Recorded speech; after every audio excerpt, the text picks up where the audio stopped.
2024-এর পুজোটা কল্যাণীর আইটিআই মোড়ের লুমিনিয়াস ক্লাবে পুজো দিয়ে শুরু করলাম।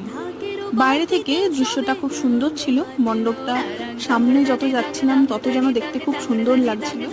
আরো ভালোভাবে বুঝতে পারছিলাম যে কতটা সুন্দরভাবে তৈরি করা হয়েছে মণ্ডপটা। এরপরে আমরা মণ্ডপে প্রবেশ করলাম এবং প্রতিমা দর্শন করলাম।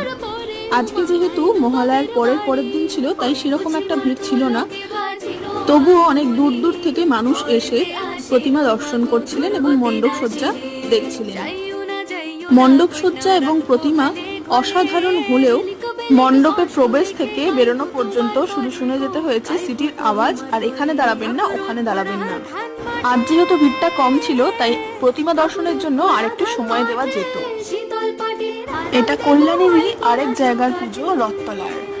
এখানে থিম হয়েছে প্রেম মন্দির, তবে এটা এখনো ওপেনিং হয়নি।